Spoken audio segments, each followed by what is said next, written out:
welcome back, everybody. And I get the honor to introduce our next keynote speaker, Vic McCray, to you today. And as I list these, you may wonder if he has any more goals on his career bucket list, because it's pretty impressive. So Vic is a trauma surgeon at Santa Clara County Medical Center and Santa Rosa Memorial Hospital. He is the CEO of Tangible Science. In 2011, as a Stanford Biodesign Innovation Fellow, Vic and his team developed a technology that led to the creation of Tangible Science. They make a contact lens product to improve comfort and of ocular health for patients with dry eye disease. Vic is also an educator. He's an assistant director of the Stanford Biodesign Innovation Fellowship. He's also a philanthropist. Vic has done medical mission trips to Africa and Haiti, and he answered the call for help in New York City during the COVID surge last year, running a converted ICU unit at the Mount Sinai Hospital in Queens.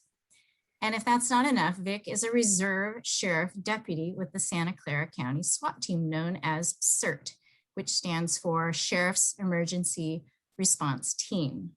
He trains monthly with this team, and he's on call with the SWAT team to respond as a surgeon in crisis situations. So basically, he's also a police officer. When he's not working, he enjoys many hobbies, including snowboarding, rock climbing, chess, and his newest endeavor is Brazilian Jiu-Jitsu. In conclusion, Vic is probably one of the most accomplished, nicest, most humble people you will have the opportunity to meet today. So Vic, the stage is all yours.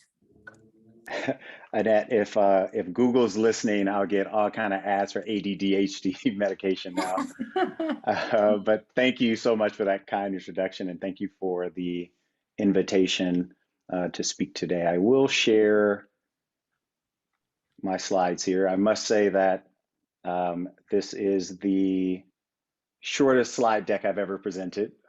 There are exactly 2 slides, one of which is this title slide.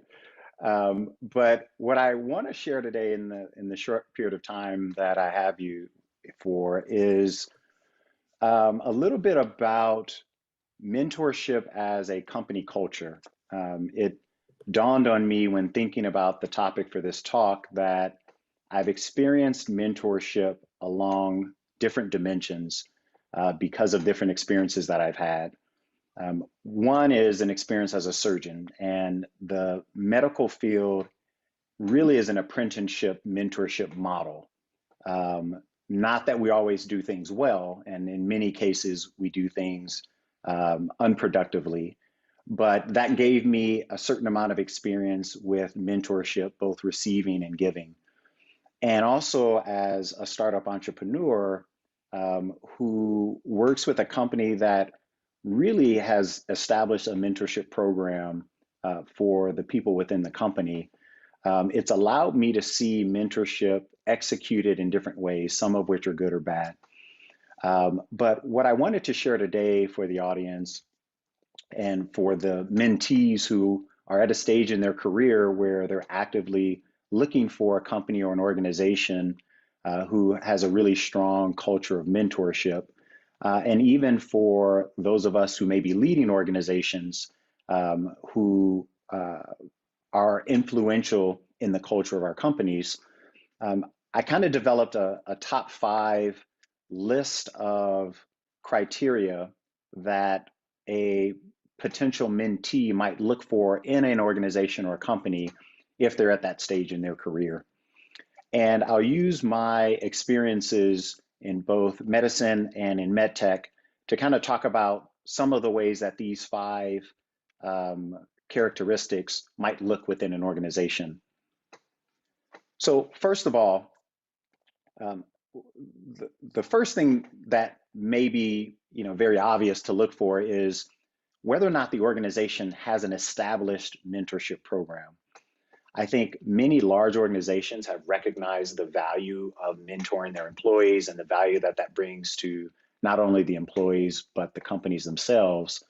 But there are a lot of organizations that do mentorship in a much more informal way.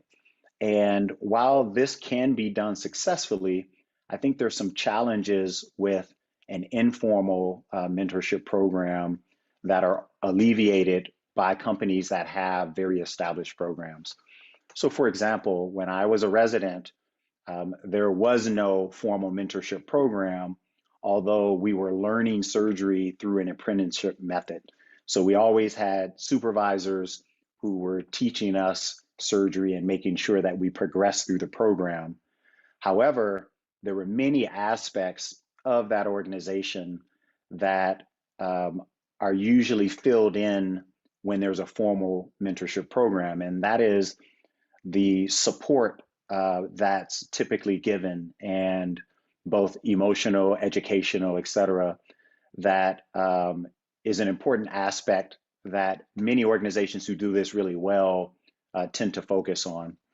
One thing that we do in our startup is have a very established program with different support systems in place for individuals who work for the company that I wished we'd had when I was going through my surgery residency.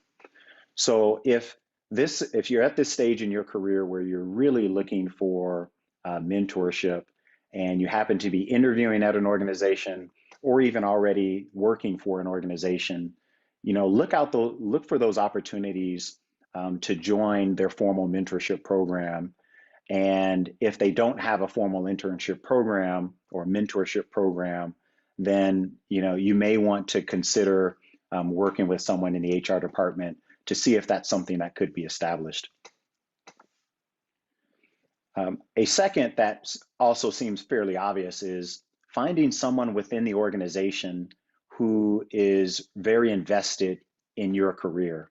The obvious benefits of this are, having someone who ideally has learned the ropes within an organization, who can guide you through the different things that you may encounter within the organization to ensure that you can learn from others' mistakes and other successes that can help you to catapult your career. When I trained in surgery, we had others that were somewhat invested in our career, but more so invested in us just doing the work and not hurting people, which was a very important part of a surgery training. But as far as actual career mentorship, a lot of the medical training programs don't really have someone that pulls people aside to think and talk about what their career trajectory is 5-10 years from now, and how they could use the training program as a way to catapult them throughout that career to that trajectory. That's another thing, that getting involved in med tech is a lot more common than it was in medicine. To have someone that says, okay, where do you want to see your career in 5 years from now? And can we establish a pathway within your current role to help you to get there? One thing we did at Tangible was to tell all of our employees that when they leave Tangible, when they decide to leave Tangible, we want them to be in a much better position than they were in when they came to the company, when they leave to go to their next position. And we meant it, and we do everything that we can to help the employees to reach that goal. And having someone that's really invested in the individual is a really valuable thing to look for within an organization.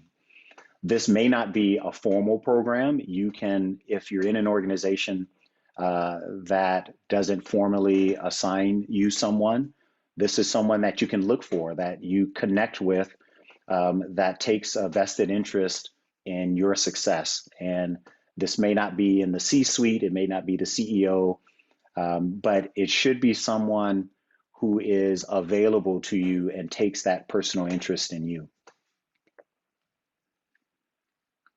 The third item to look for in an organization is formal feedback on your performance. Now, surgeons are really good at giving feedback on performance, some of which involves yelling, screaming, and throwing instruments.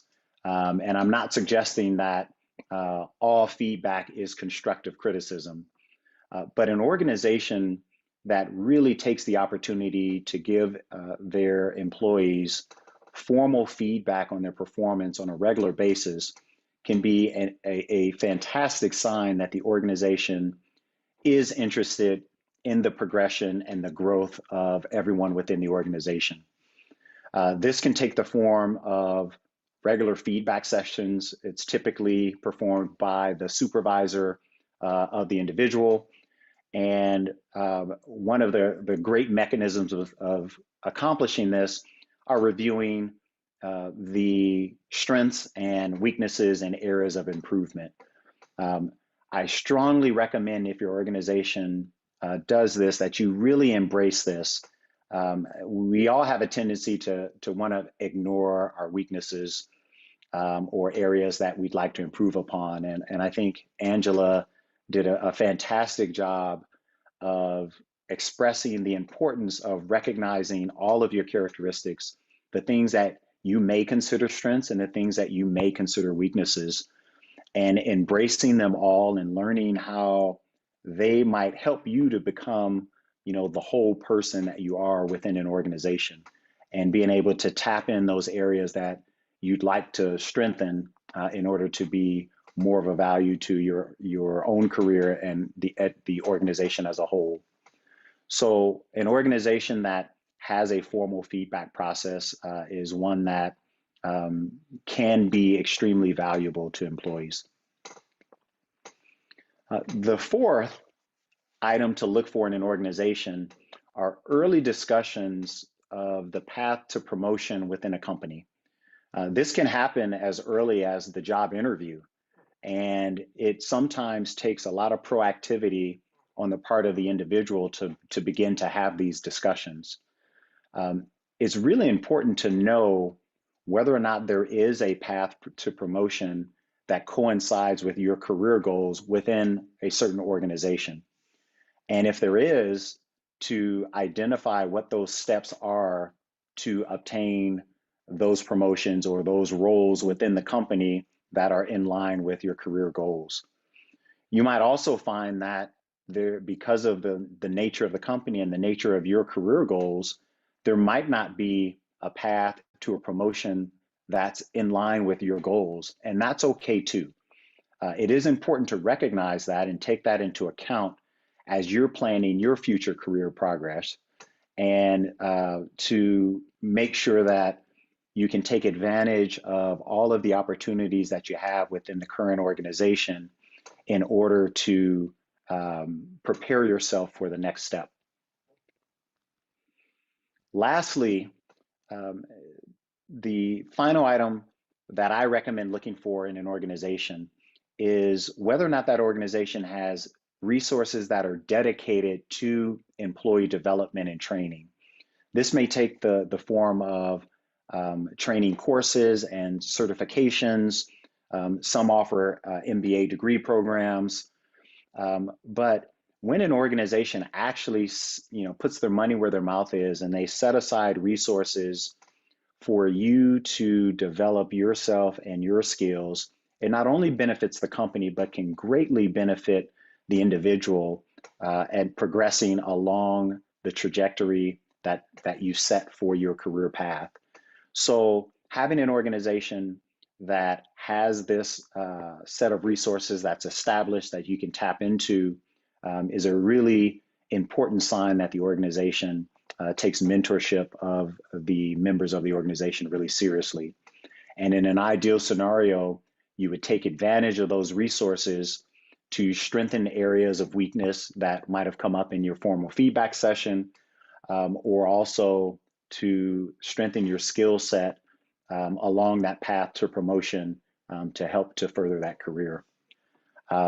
So those are the 5 items that I typically would recommend looking for in an organization if mentorship is one of the priorities for you at that stage of your career. I hope this has been helpful. I know there's nothing that's rocket science here, but if you find yourself in an organization that doesn't have these things available, take the initiative and take it upon yourself to seek some of these things out. I think you'd be surprised how often even an organization that doesn't have these formally established would be able to accommodate these if you seek them out. So feel empowered to do so. Thank you for your attention and the invitation to speak.